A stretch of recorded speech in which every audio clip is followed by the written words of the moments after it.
2 माणसाची साबुदाणा खिचडी बनवण्यासाठी मला जवळजवळ 15 मिनिटं साबुदाणा भाजावा लागलाय। साबुदाणा व्यवस्थित नाही भाजला तर खिचडीला टेस्ट एवढी खास येत नाही, त्याच्यामुळे साबुदाणा व्यवस्थित भाजून घ्यायचा।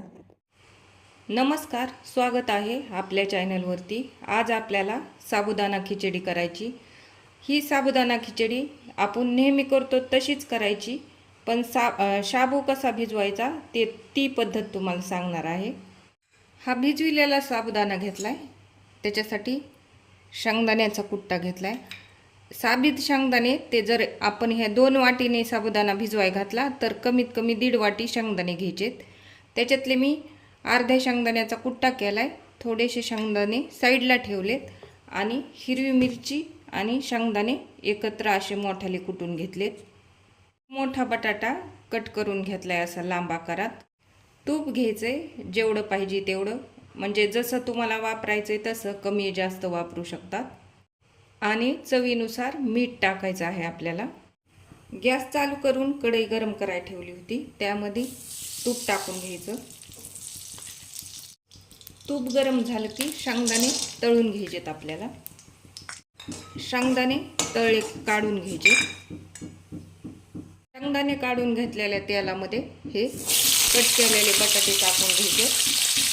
कट केलेल्या बटाट्यावरती मीठ टाकून घ्यायचं ह्या कढईत टाकलेल्या आणि छान आपल्याला शिजवून घ्यायचे।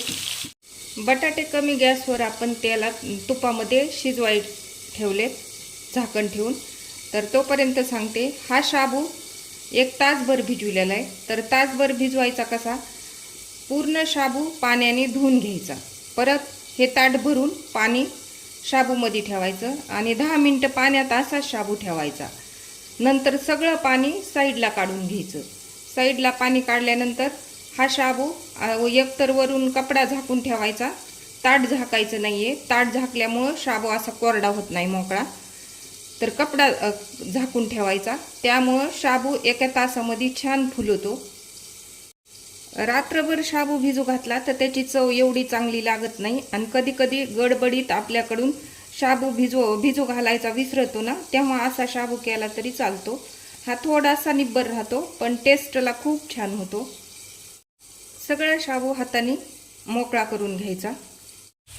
बटाटे छान आपण कमी गॅसवर झाकण ठेवून शिजाय ठेवले होते, तर ते लाल झाले, शिजत येत पण आणि असे कुरकुरीत पण होते। हे बघा तुटायला लागले। सगळी हिरवी मिरची ते आपल्याला ह्या कढईमध्ये टाकून घ्यायची अशी। आता सगळी हिरवी मिरची ही तुपामध्ये आपल्याला कोरडी करून घ्यायची, तोपर्यंत भाजून घ्यायची। बटाटे एकत्र मिक्स केले तरी चालतंय। गॅस कमीच ठेवलेला आहे मी।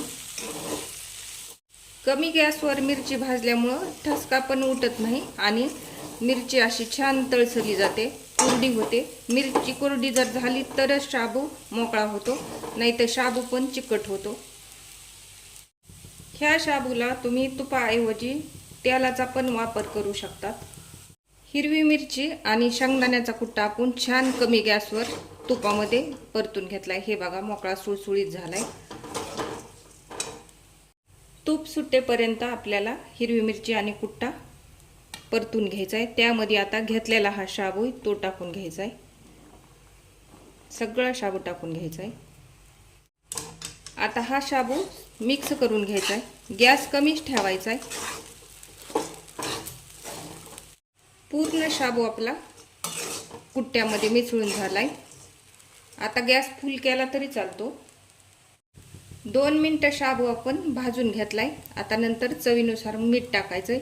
मीठ आपण बटाट्याला पण थोडंसं टाकलं होतं, आता थोडं कमीच टाकायचं। मीठ टाकून झाले तर आता शाबू मिक्स करून घ्यायचा आणि फुल गॅसवर आणखीन 2 मिनिटं भाजून घ्यायचा। मीठ टाकल्यानंतर मी 2-3 मिनिटात चांगला शाबू भाजून घेतलाय। आता शाबू भाजायची फिक्स अशी वेळ नसते, कमी जास्त शाबू असला तर त्याला कमी जास्त वेळ लागते।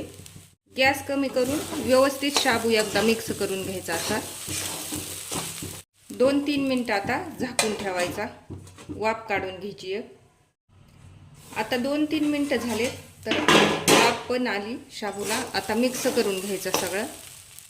परत आता 2-4 मिनटं आणखीन कमीत कमी 4 मिनटं फुल गॅसवर भाजून घ्यायचा आहे शाबू.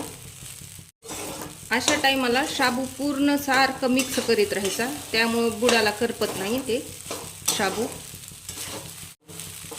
4 मिनटं आपण छान शाबू मिक्स करीत करीत भाजून घेतलाय. आता हा घेतलेला कुट्टा आहे ना तो टाकून घ्यायचा आहे. भाजलेल्या शेंगदाण्याचा जो कुट्टा होता तो टाकून घेतलाय आपण. आता तो कुट्टा व्यवस्थित मिक्स करून आणखीन 2 मिनटं शाबू भाजून घ्यायचा आहे.